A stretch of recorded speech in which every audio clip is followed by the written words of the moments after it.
आज हम व्याकरण खंड से पाठ करेंगे 10वीं कक्षा के लिए। 10वीं और 9वीं कक्षा में व्याकरण लगभग समान है। तो आज हम पाठ करते हैं व्याकरण खंड में सर्वप्रथम संज्ञा। तो संज्ञा का पाठ करने से पूर्व हम जान लें व्याकरण खंड के जो है कितने अंग हैं। व्याकरण खंड में 3 अंग आते हैं। 3 अंग में पहला अंग आता है वर्ण विचार, दूसरा आता है शब्द विचार और तीसरा आता है वाक्य विचार। तो वर्ण विचार में हम जो है अक्षरों के बारे में सीखते हैं। तो वो प्रथम कक्षा द्वितीय कक्षा इन कक्षाओं में अक्षरों को ही जानना होता है। वर्ण विचार के अंतर्गत फिर शब्द विचार। तो शब्द विचार के अंतर्गत हम संज्ञा सर्वनाम ये शब्द भेद हैं, जिसको अंग्रेजी में पार्ट्स ऑफ स्पीच भी बोला जाता है। तो हम इसी के बारे में पढ़ते हैं। और वाक्य विचार में हम वाक्यों के बारे में पढ़ते हैं। वाक्य भेद, संयुक्त वाक्य, मिश्र वाक्य, ये सभी चीजें।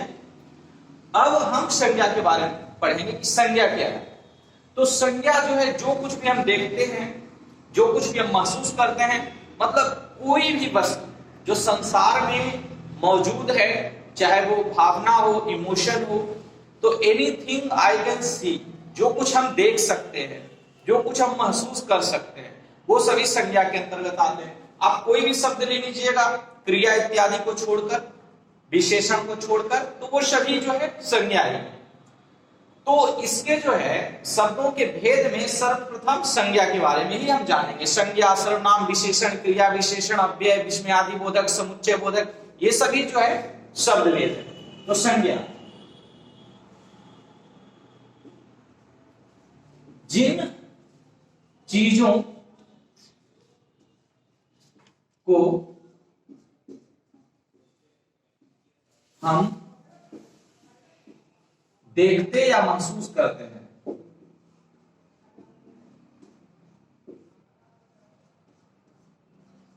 महसूस करते हैं,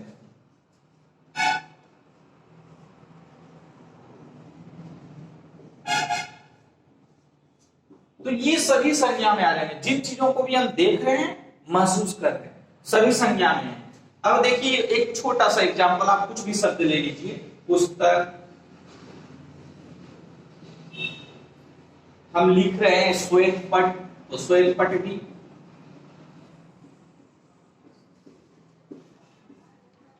कलम, दयालुता, जिसे दयालुता ये एक महसूस की जाने वाली चीज है। ईमानदारी,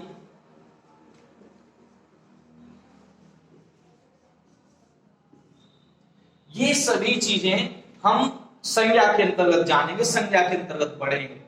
तो इन शब्दों से आप देख सकते हैं कि ऐसे कोई भी चीज जो कि हम देखने और महसूस करने वाले हैं, जैसे पुस्तक, श्वेतपट, कलम, दयालुता महसूस की जाती है, ईमानदारी महसूस की जाती है।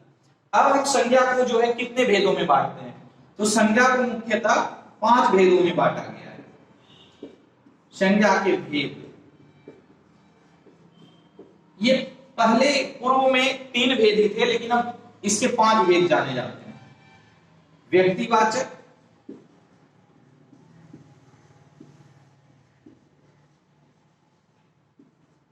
जातिवाचक,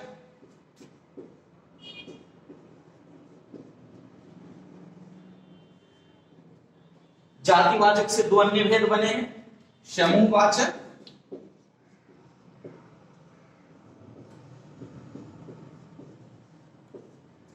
द्रव्यवाचक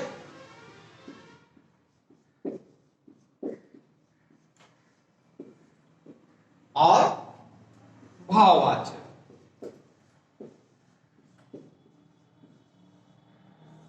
ये जो है इसके कुल 5 भेद हैं। तो प्रथम में व्यक्तिवाचक, जातिवाचक और भाववाचक भेद ही हुआ करते थे, 3 भेद।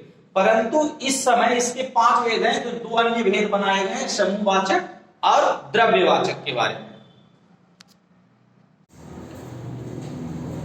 तो अब हम जो है व्यक्तिवाचक संज्ञा समझेंगे। तो व्यक्तिवाचक संज्ञा क्या है? जिस संज्ञा के द्वारा किसी विशेष अर्थात एकमात्र संज्ञा का बोध हो, मतलब इससे पता चले सिर्फ एक हम एक नाम ले दें, एक शब्द बोल दे तो सिर्फ एक का ही बोध हो, ज्यादा का नहीं।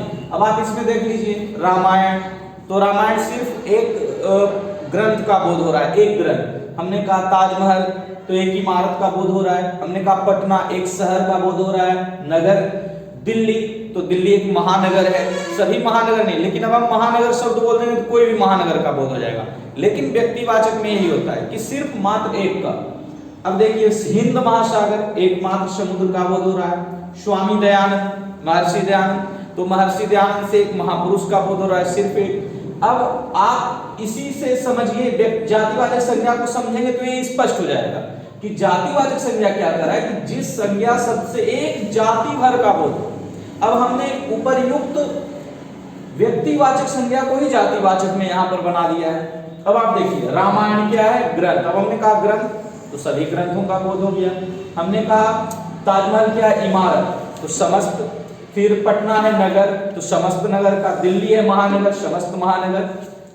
हिंद महासागर है समुद्र, तो कोई भी समुद्र, आपने बोल दिया समुद्र तो कोई भी समुद्र। महापुरुष कोई भी महापुरुष। समस्त जाति भर का बोध हो जाए, मतलब एक नहीं। वैसे ही देखिए आपने कहा पंखा, पशु, पक्षी, लड़का, मनुष्य, ऐसे शब्द जब आप बोलेंगे तो समस्त उस जाति का बोध होगा जो उससे संबंधित है। आपने कोई भी शब्द बोल दिया, आपने कहा मानव, तो समस्त मानव जाति का बोध हो गया।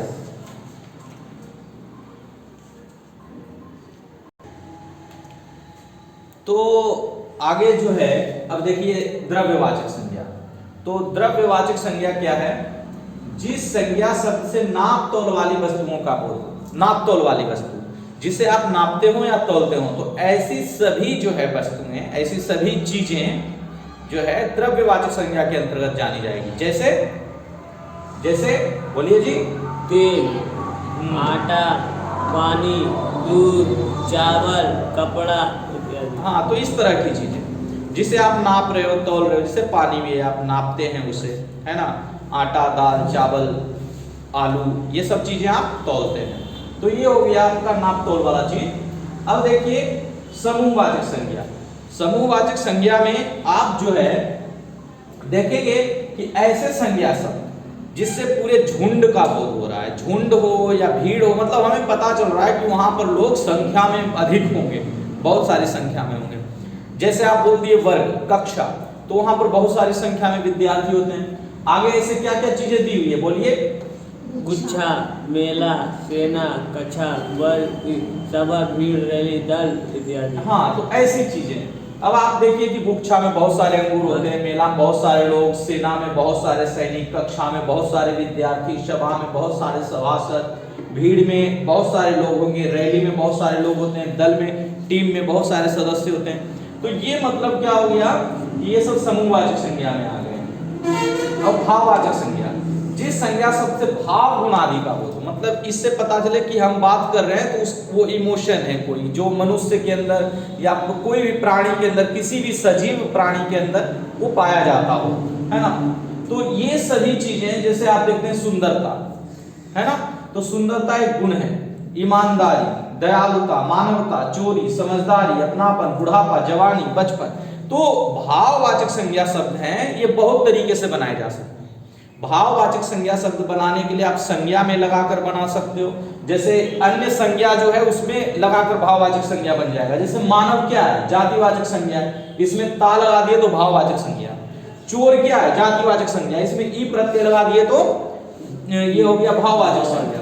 वैसे समझदार क्या है, जातिवाचक संज्ञा, आपने इसमें ई मिला दिया तो भाववाचक संज्ञा। वैसे अपना एक सर्वनाम शब्द है, इसमें पन मिला दिया गया तो भाववाचक संज्ञा। बूढ़ा, बूढ़ा भी एक आपका जातिवाचक है, लेकिन पा लगा देने से जवान में जवानी बन गया, बच्चा में पन लगा देने से बचपन।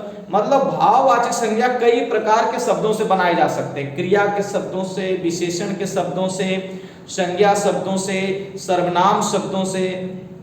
तो हम इस तरह से भाववाचक संज्ञा कई प्रकार से बना सकते हैं। जैसे चमकना शब्द, चमकना शब्द से चमक, चमक भाववाचक संज्ञा है। अब आप जो है इसमें बहुत तरीके से आप इस तरह से बना सकते हैं। रंग से रंगीला, है ना, चमक से चमकीला, नमक से नमकीन। नमक क्या है, नमक नापने तोलने वाली चीज है, तोलने वाली चीजों में आएगी ना द्रव्यवाचक संज्ञा। लेकिन नमक से बन गया नमकीन, तो क्या हो गया भाववाचक संज्ञा। तो संज्ञा में आप जो है इस तरह से प्रत्येक संज्ञा को पढ़ेंगे समझेंगे तो बहुत आसानी से इसको जान सकते हैं, समझ सकते हैं।